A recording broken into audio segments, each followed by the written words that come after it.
It should go, not dugga dugga dugga.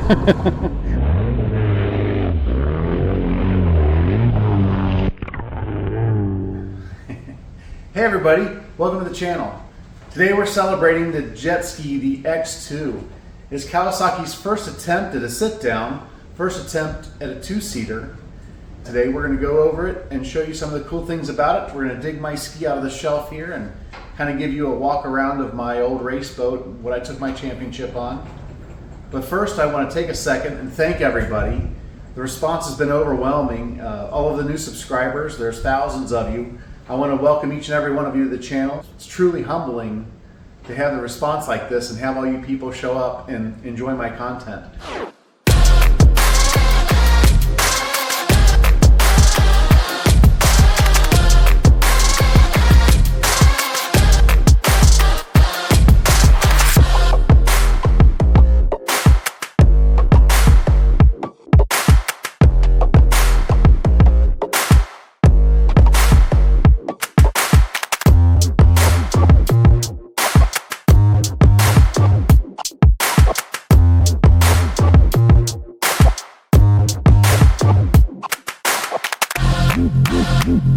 Have to pull the handlebars off so it fits underneath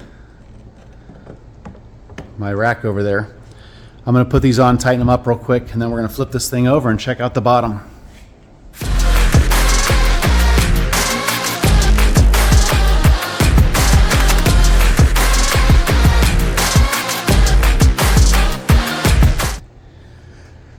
As you can see, she's a little worse for wear. There's several years of running buoys down at Buddy Beach.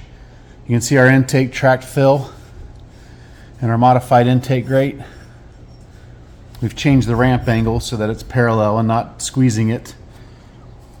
We have lifters for the pump to set the pump deeper in the water. Those are added on extensions.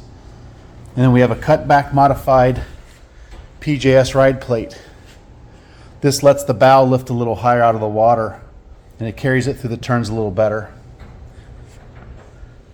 So what I did was I painted this bottom here last year, and I didn't sand it down. You have to run sandpaper down here long ways, and it changes the way it handles, changes the way it hooks up. So we need to do that real fast so we can take this to the water.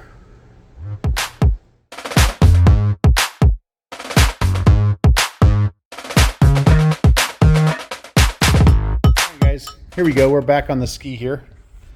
You can see where it's dulled nicely. I usually use 80 grit, but I only had 220 grit in stock today, so I just went ahead and knocked it down with that. That should help the handling quite a bit. And up here in the front, you can see where I've done some more repair work with Marine Techs. Most of the turns on the track are always left-handed. This side of the bow here really takes a beating, and it just erodes away this shelf that they use to turn on.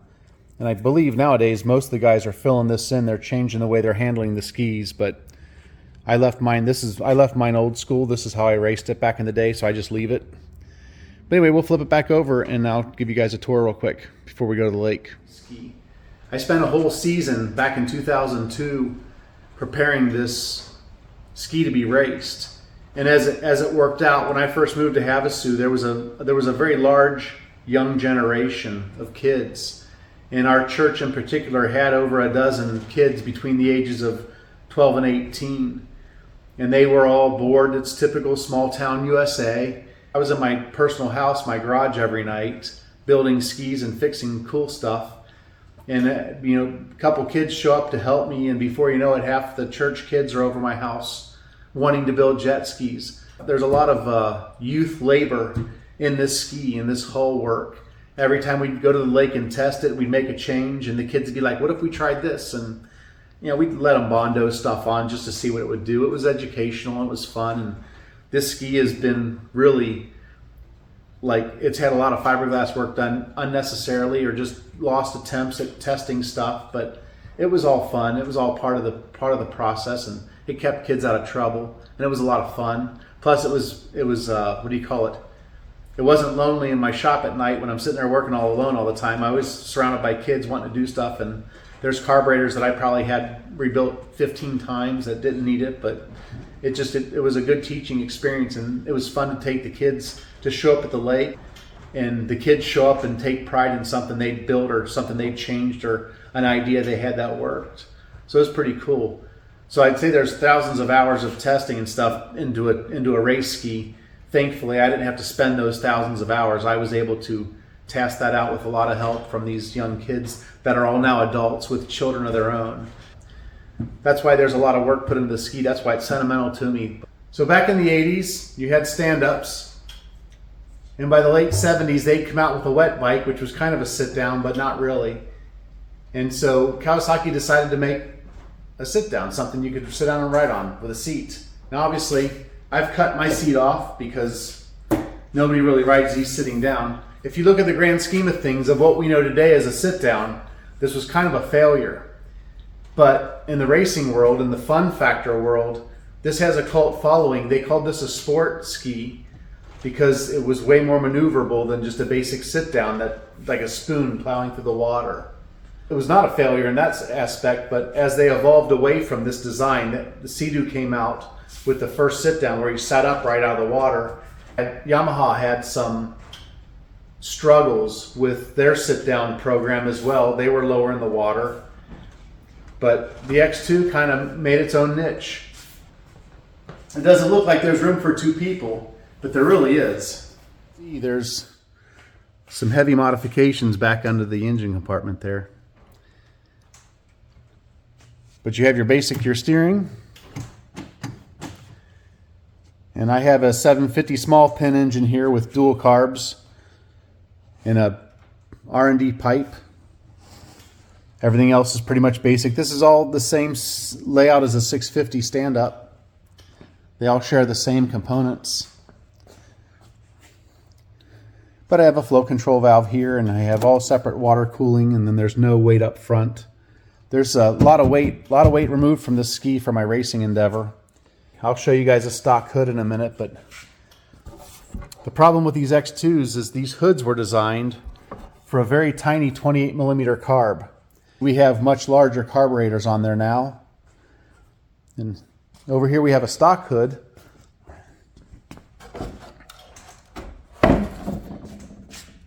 They actually put a scoop up here facing forward, and that would let air in. This short-circuited this starvation for air here. And there's also another pickup on the other side here, but this is so low. If we flip this over here, the air comes in one side of the hood and goes all the way up to the top of the hood and goes back down the other side. And this is distance. This distance over here creates a flow problem. It doesn't flow air like it needs to. Same thing with the front of the hood. This is so low through here that water's pressurized through here and actually puts water in the hull. When I close this outlet off here, it stopped getting water in the hull completely. I leave this hood all stock so I can demonstrate for people how hard these hoods vacuum down once you start adding bigger carburetors and stuff. I've enlarged that hole quite dramatically, and I've also cut out the back of the hood. That lets air in. See, I've completely butchered the hood heavily to allow airflow into this thing. So once it gets to the highest point of the hood, I would go ahead and cut it open and let it pull air. Then you can see where I've foamed this other one closed because I didn't like the water getting in the hull all the time. This has an R&D pipe. This has a 750 small pin with some mild porting. And then it has an MSD total loss ignition. We covered those in my 650 video. There's no charging system, so there's no magnets in the flywheel to draw a charge and draw resistance. It leads to a much harder hitting engine and a much harder decelerating engine as well because there's no flywheel weight. And you can see the ignition up there. That's my MSD ignition up there. And then you got the Novi carbs. And this is a good little running ski. We're going to throw some fuel in it and a battery, and we'll take it to the lake. Okay guys, so we're down here at Body Beach. I apologize for the wind noise. The wind is howling, but I wanted to show you guys. I wanted to demonstrate the vacuum effect these hoods have on these X2s. So I brought my stock hood with me. I'm going to throw it on my ski and we'll fire it up with the vacuum gauge on it.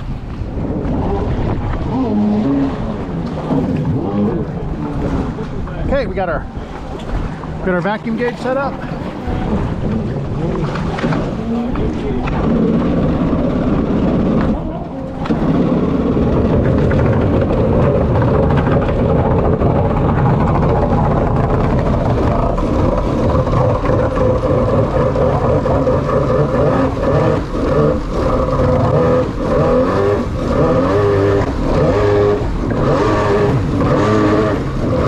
Just like that.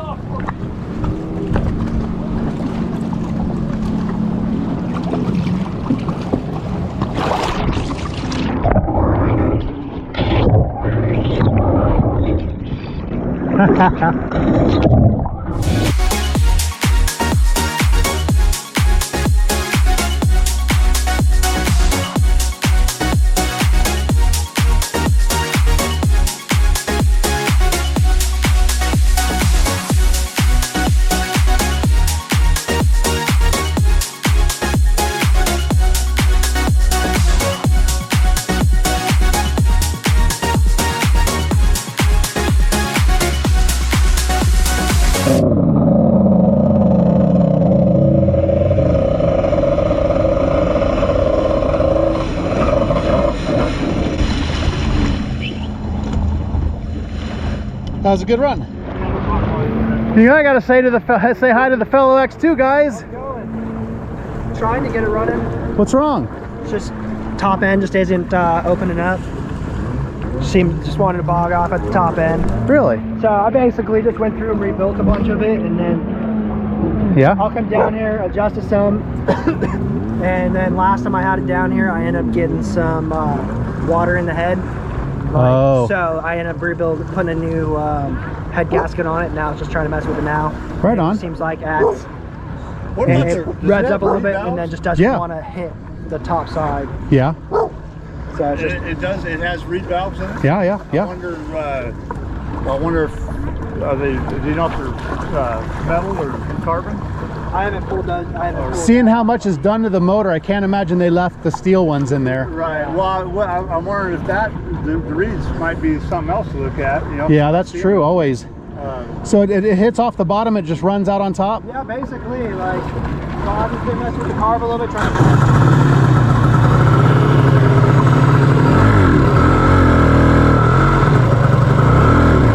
You're running on one cylinder. Now, you think that's one cylinder again? I know it is. Look, it should go, not dugga dugga dugga. So you can laugh at me, everybody else does. I'm